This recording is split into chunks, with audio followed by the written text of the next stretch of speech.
आइए दोस्तों, स्वागत है आप सभी का एक और नए वीडियो में। और यह वीडियो होने वाला है आपके सेकेंडरी बोर्ड एग्जामिनेशन 2023 में जो होने वाली है क्लास 10th के। बता दें आपको तो सोशल साइंस का बिल्कुल सब्जेक्टिव प्रश्न लाए हैं, लघु उत्तरीय और दीर्घ उत्तरीय प्रश्न। बिल्कुल इस वीडियो को देखने के बाद आपको 40 अंक कंप्लीट हो जाने वाला है, क्योंकि हम लोगों ने क्या किया है कि 80 अंक की एग्जाम जो होती है जिसमें से 40 ऑब्जेक्टिव और 40 सब्जेक्टिव, बिल्कुल हम लोग 40 ऑब्जेक्टिव कवर कर लिए हैं, बता दिए हैं इस यूट्यूब चैनल पे। लेकिन अब हम इस वीडियो में बताने वाले हैं आपको 40 अंकों का लघु उत्तरीय और दीर्घ उत्तरीय प्रश्न, बिल्कुल गेस पेपर जो चुना हुआ प्रश्न है। और इस प्रश्न को तैयारी करके बोर्ड एग्जाम में आप परीक्षा देने जाइए। निश्चित रूप से आपको सामाजिक विज्ञान का जो है लघु उत्तरीय में आप 40 अंक प्राप्त कर सकते हैं और ऑब्जेक्टिव से 40 करके 80। ठीक है, तो चलिए हम गेस क्वेश्चन लेकर आए हैं आप लोगों के लिए, जो आपको बताएंगे। निश्चित रूप से स्किप नहीं कीजिएगा और वीडियो को शुरू से अंत तक देखिएगा, क्योंकि बहुत महत्वपूर्ण है। आप लोगों के पास यह क्वेश्चन सेट होगा, निश्चित मिलाकर आपको याद कर देना है। तो देखिए, सबसे पहले आपको बताया तो इतिहास से 1 से 5 लघु उत्तरीय प्रश्न पूछा जाता है, किन्हीं 3 प्रश्नों को उत्तर दिया जाता है और एक प्रश्नों के लिए 2 अंक मिलता है, इसलिए 3 दूनी 6। इतिहास से आपको लघु उत्तरीय में 6 अंक कंप्लीट करना है। जो आप लोग निश्चित रूप से देख रहे हैं, पहला प्रश्न है कि इटली के एकीकरण में मेजनी का क्या योगदान था।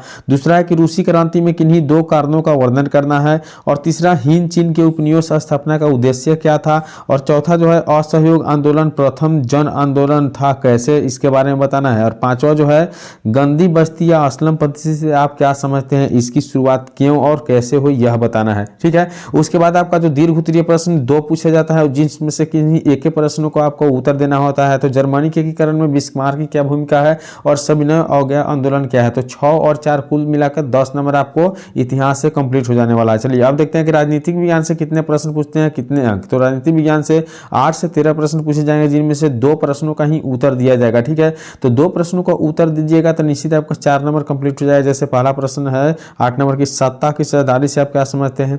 जिला परिषद तथा उसके कार्यों का वर्णन करें। राजनीतिक दलों को प्रभावशाली बनाने के लिए 3 उपायों को बताना है। और सांप्रदायिक सद्भाव को प्रोत्साहित करने के लिए आप क्या करेंगे। ठीक है, उसके बाद इसमें जो होता है दीर्घ उत्तरीय प्रश्न पूछा जाता है। तो आपको बता दें 12 नंबर प्रश्न की, भारतीय लोकतंत्र की 4 समस्याओं का वर्णन करना है और धर्मनिरपेक्ष राज्य किसे कहते हैं।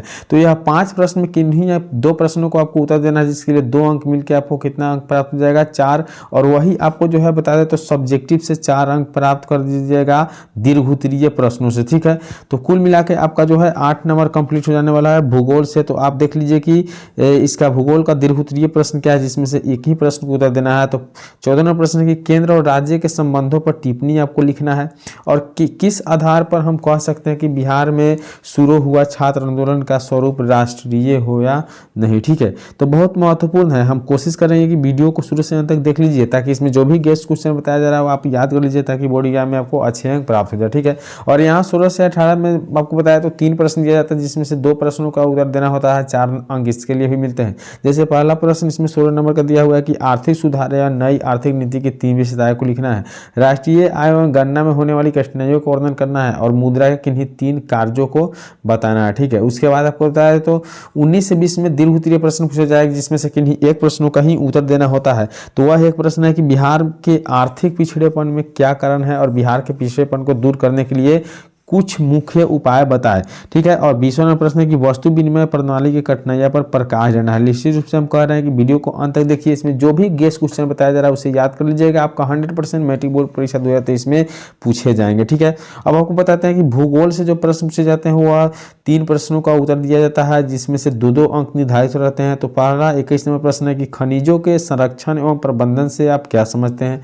22 नंबर प्रश्न की, रबी और खरीफ फसल में अंतर स्पष्ट करना है। 23 में सार्वजनिक उद्योग और निजी उद्योग में अंतर बताना है।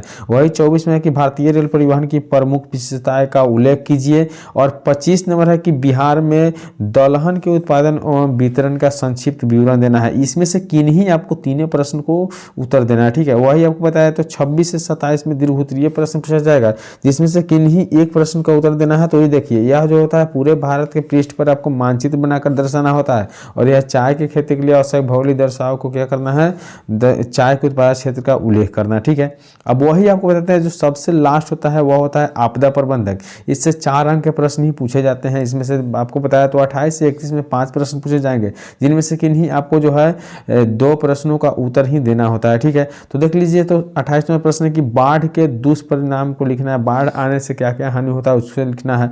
29वां नंबर है कि आपदा प्रबंधन की आवश्यकता क्यों होती है, और 30वां नंबर है कि बाढ़ की स्थिति में अपनाए जाने वाले आकस्मिक प्रबंधन को हम क्या कहते हैं, और 31वां प्रश्न है कि सुनामी से आप क्या समझते हैं। निश्चित रूप से हम इसमें जो भी प्रश्न बताए हैं, गेस क्वेश्चन बताए हैं, वह आपके बोर्ड एग्जाम 2023 में पूछे जाएंगे। वहां से आप निश्चित रूप से 40 अंक अर्जित कर सकते हैं इस गेस पेपर में बताए हुए प्रश्न को याद करके। तो चलिए मिलते हैं अगले वीडियो में, तब तक के लिए बाय।